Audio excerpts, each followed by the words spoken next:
Did Seiko just ruin the Samurai? Or is it better than ever? Well, I got the old one and the new one, so we're gonna find out right now.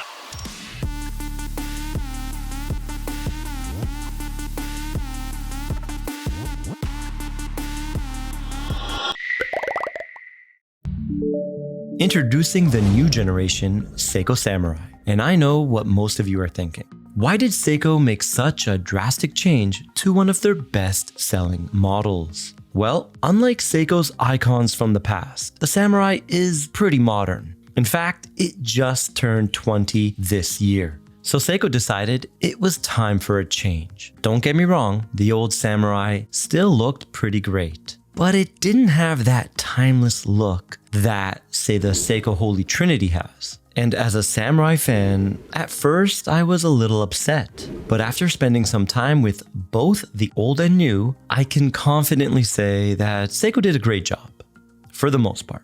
First up, the case. It's a major improvement with its well-defined sculpted sharp lugs. And I'll be blunt, they make the old one look outdated in comparison. The lugs are also longer and taper down more aggressively to hug your wrist. And something I love, the case is completely brushed except for the underside, where it has high polished, rounded contours for comfort. The crown guards are pretty similar to the old model, but the taper is different on the bottom. And we also lost that distinctive break in the case at 9 o'clock, but I'm okay with that as I prefer the new, cleaner look.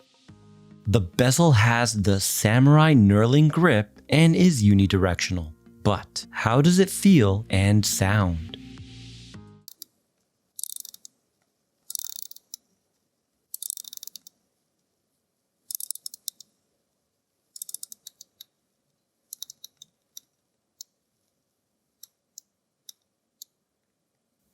Okay, I paused filming and went back and forth with the old model. It's basically the exact same feel. So if you have a Samurai, you know how this bezel feels. It's got soft, dampened clicks, and let me just add this, Seiko's alignment has been getting really good lately. I've seen positive change, and on this model, everything lines up perfectly. And my favorite change is the bezel insert. It's anodized aluminum, and it's got that grainy look that I love. The new Samurai is very subdued, and it screams classic tool watch. The crown is a little smaller, going from 7mm to 6.3, but it's got the same knurling, and it screws down perfectly to help give the Samurai 200 meters of water resistance.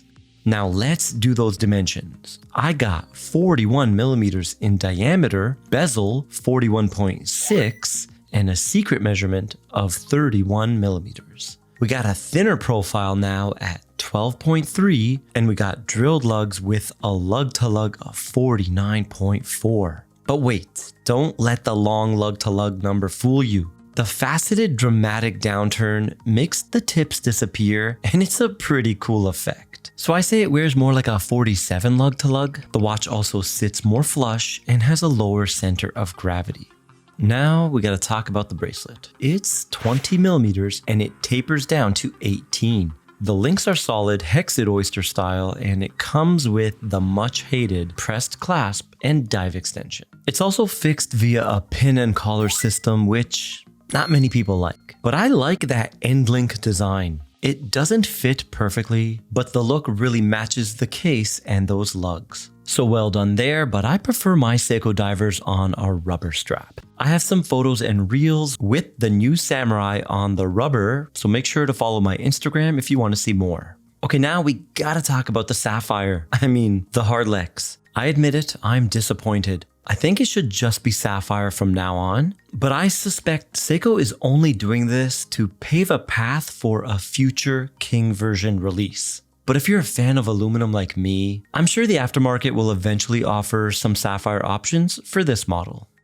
Okay, now a big misstep. The rehaut is too wide. Seiko printed the chapter ring this time on the dial, so it doesn't have a separate chapter ring, but it's the same 28.5mm dial, and this results in a much more visible rehaut. It's almost like a Seiko mod watch where modders fit a dial into a case that's not perfectly made for it. I think if they just made the dial 1.5 millimeters larger, it would have made a huge difference to fill out the insides and give the watch more presence. Let me know, guys, am I being too fussy here? I want to hear your thoughts down below in the comments section.